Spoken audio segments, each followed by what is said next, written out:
السلام علیکم، میں ہوں نجم الثاقب اور آپ دیکھ رہے ہیں ایکسپلورنگ ود نجم۔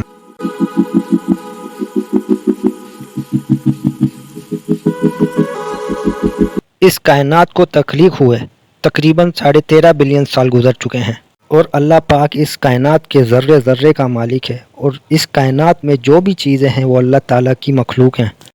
اگر ہم اللہ پاک کی مخلوقات کا حساب گنتی میں کریں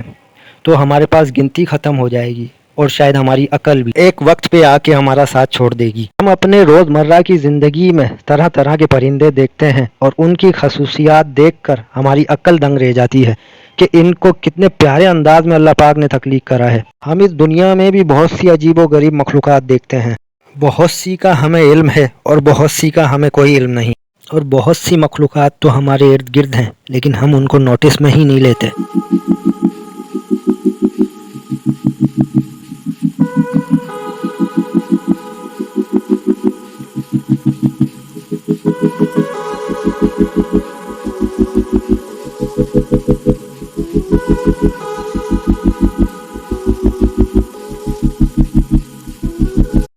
تو آج کی ویڈیو میں ہم اللہ پاک کی ایسی مخلوق کا ذکر کریں گے جو بہت ہی عجیب و غریب ہے۔ یقیناً عجیب و غریب نام سن کے آپ کے ذہنوں میں اس طرح کا کوئی مونسٹر آیا ہوگا،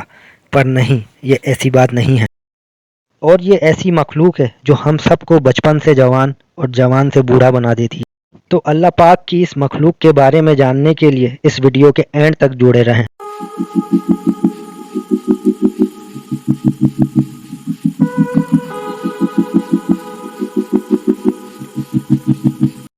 تو دوستو، اس دنیا میں کچھ غیر مسلم مذاہب ہیں، اور ایک ایسا مذہب جو خدا کے وجود پہ ہی نہیں ایمان رکھتا۔ ان کا ماننا یہ ہے کہ اس کائنات کا وجود محض ایک اتفاق ہے، اور ان کا یقین آخرت پہ بھی نہیں۔ ان کی سوچ کے مطابق یہ دنیا ہمیشہ سے ہے اور ہمیشہ رہے گی، مطلب اس دنیا کا، اس کائنات کا ان کی سوچ میں کوئی اینڈ نہیں۔ اور اکثر غیر مسلم مسلمانوں کو الجھانے کے لیے ایک سوال کرتے ہیں کہ اس کائنات کے بنانے سے پہلے اللہ پاک کیا کر رہے تھے، اور کتنے عرصے سے اللہ پاک کا وجود ہے۔ اور یقیناً یہ سوال ہمارے دماغوں میں بھی کبھی آتا ہے، اور یہ یقیناً دماغ کو ہلا دینے والا اور عقل کو چکرا دینے والا سوال ہے۔ اور اگر اس سوال کے جواب کو ڈھونڈنے کے لیے ہم نکل جائیں تو یقیناً ہمارے ایمان کو خطرہ ہو سکتا ہے، کیونکہ ہماری عقل اور دماغ اس چیز کا جواب نہیں ڈھونڈ سکتے اور نہ ہی دے سکتے ہیں۔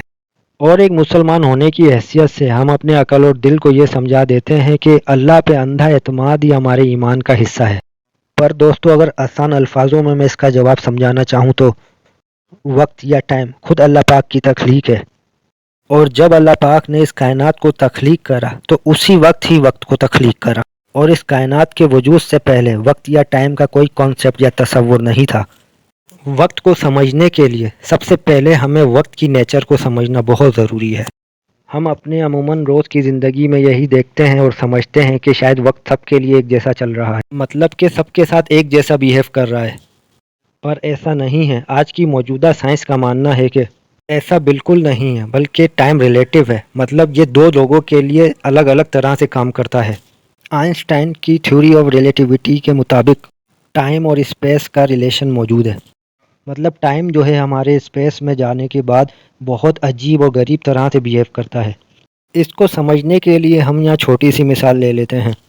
کہ آج میں کسی سفر کا ارادہ کروں اور میں اپنے سفر کو سائیکل پہ شروع کروں، اور سائیکل پہ مجھے اپنی منزل پہ پہنچنے کے لیے 2 گھنٹے لگیں۔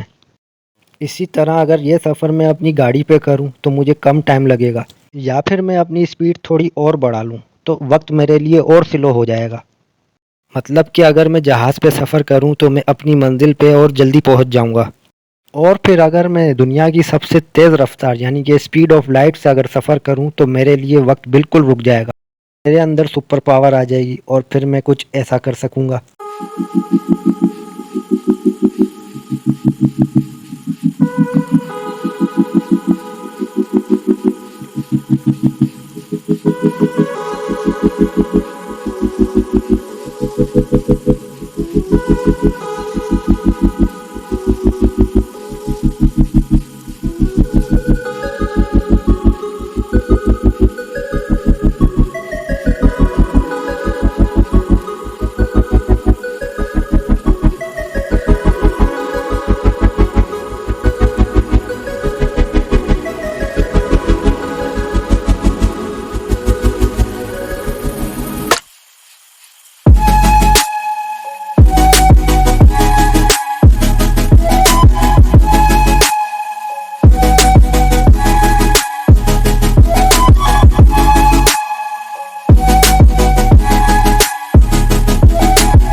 تو دوستو یہاں یہ سب باتیں بتانے کا مقصد یہ ہے کہ وقت کا بیہیویئر انسان کی حرکت یا موومنٹ پہ ڈیپینڈ کرتا ہے، اور اگر میں وقت کی اس قید سے آزاد ہونا چاہتا ہوں تو مجھے اسپیڈ آف لائٹ سے بھی تیز کام کرنا ہوگا۔ اس طرح سے وقت میرے لیے ایگزسٹ ہی نہیں کرے گا، پر اتنی تیزی سے کوئی بھی کام کرنا یا حرکت کرنا انسان کے بس کی تو بات ہی نہیں ہے۔ پر واحد ایک ذات ایسی ہے جو ان سب چیزوں پہ قادر ہے، اور وہ اللہ کی ذات ہے۔ اللہ پاک نے ان سب چیزوں کو بنایا ہے، اور اللہ کی ذات ہی ایسی ہے جس پہ وقت امپلیمنٹ نہیں ہوتا، اور اللہ پاک ہر اس چیز سے پاک ہے بے شک۔ مطلب کہ اللہ پاک کی ذات کے لیے وقت کوئی اہمیت نہیں رکھتا، اللہ پاک کے لیے وقت ہمیشہ زیرو ہے، اور اللہ پاک کی رفتار کی تو کیا ہی بات ہے۔ اللہ پاک جو چاہتے ہیں وہ کر دیتے ہیں، اللہ پاک تو کن کہتے ہیں اور پھر فیکون ہو جاتا ہے۔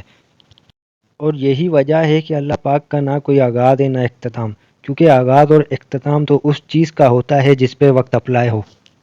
تو اس طرح لاجیکلی یہ سوال ہی غلط ہو جاتا ہے کہ اللہ پاک اس کائنات کو بنانے سے پہلے کیا کر رہے تھے، کیونکہ اللہ پاک پہ تو وقت ہی اپلائی نہیں ہوتا، اور اللہ پاک نے اس کائنات کے بننے سے پہلے وقت کو پیدا ہی نہیں کرا تھا، وقت تو پیدا ہی اس کائنات کے ساتھ ہوا ہے، اور یہ انسان ہی ہے اور دنیا کی چیزیں ہیں جس پہ وقت اپلائی ہوتا ہے، کیونکہ یہ وقت ہی ہے جو انسان کو بچپن سے جوان اور جوانی سے بوڑھا کر دیتا ہے، اور یہی اللہ پاک کی ایک عجیب و غریب مخلوق ہے جس کا ذکر میں نے اس ویڈیو کے شروع میں کرا۔ اور اللہ پاک اگر وقت کو پیدا نہ کرتے تو ایسا کبھی نہ ہوتا، نہ کسی کی عمر گزرتی اور نہ کسی کو موت آتی۔ اللہ پاک سورہ ملک میں فرماتے ہیں کہ اس نے پیدا کیا موت اور زندگی کو تاکہ تمہاری آزمائش کرے کہ تم میں سے کون اچھے کام کرتا ہے، اور مسلمان ہونے کی حیثیت سے ہمارا ایمان ہے کہ ایک مومن کے لیے یہ دنیا ایک آزمائش اور قید خانہ ہے، اور اگر ایسا نہ ہوتا تو پھر جنت اور دوزخ کا بھی کوئی کانسیپٹ نہ ہوتا۔ اور پھر اللہ پاک سورہ آل عمران میں فرماتے ہیں کہ ہر نفس کو موت کا مزہ چکھنا ہے، تو اس کا مطلب یہ ہے کہ اللہ پاک کی تمام مخلوقات کو موت کا ایک مزہ چکھنا ہے، اور اللہ پاک پھر موت کو اور وقت کو بھی ایک دن موت دے دیں گے۔ اور پھر یوں ایک یہی وجہ ہے کہ پھر جب ہم لوگ حساب کتاب کے بعد جنت میں داخل ہوں گے تو وہاں پہ وقت نہ ہوگا، وہاں پر ہر انسان ایک ہی عمر کا ہوگا، نہ کوئی بوڑھا ہوگا نہ کوئی بچہ ہوگا، سب نوجوان ہوں گے، اور وہ تو ہمیشہ ہمیشہ رہنے والی زندگی ہوگی، اور وہ اسی لیے ہمیشہ کی زندگی ہوگی کیونکہ وہاں وقت کا کوئی کانسیپٹ ہی نہیں ہوگا۔ تو جب کوئی وقت ہی نہیں ہوگا تو ہم وقت کی قید میں بھی نہیں ہوں گے۔ اللہ پاک سے دعا ہے کہ اللہ پاک ہمیں اس ہمیشہ رہنے والی زندگی میں سرخرو فرمائے۔ تو دوستو آج کے لیے اتنا ہی، کمنٹس میں ضرور بتائیے گا کہ آپ کو آج کی یہ عجیب اور غریب مخلوق کے بارے میں جان کے کیسا لگا۔ تو ملتے ہیں اگلی ویڈیو میں، تب تک کے لیے اللہ حافظ۔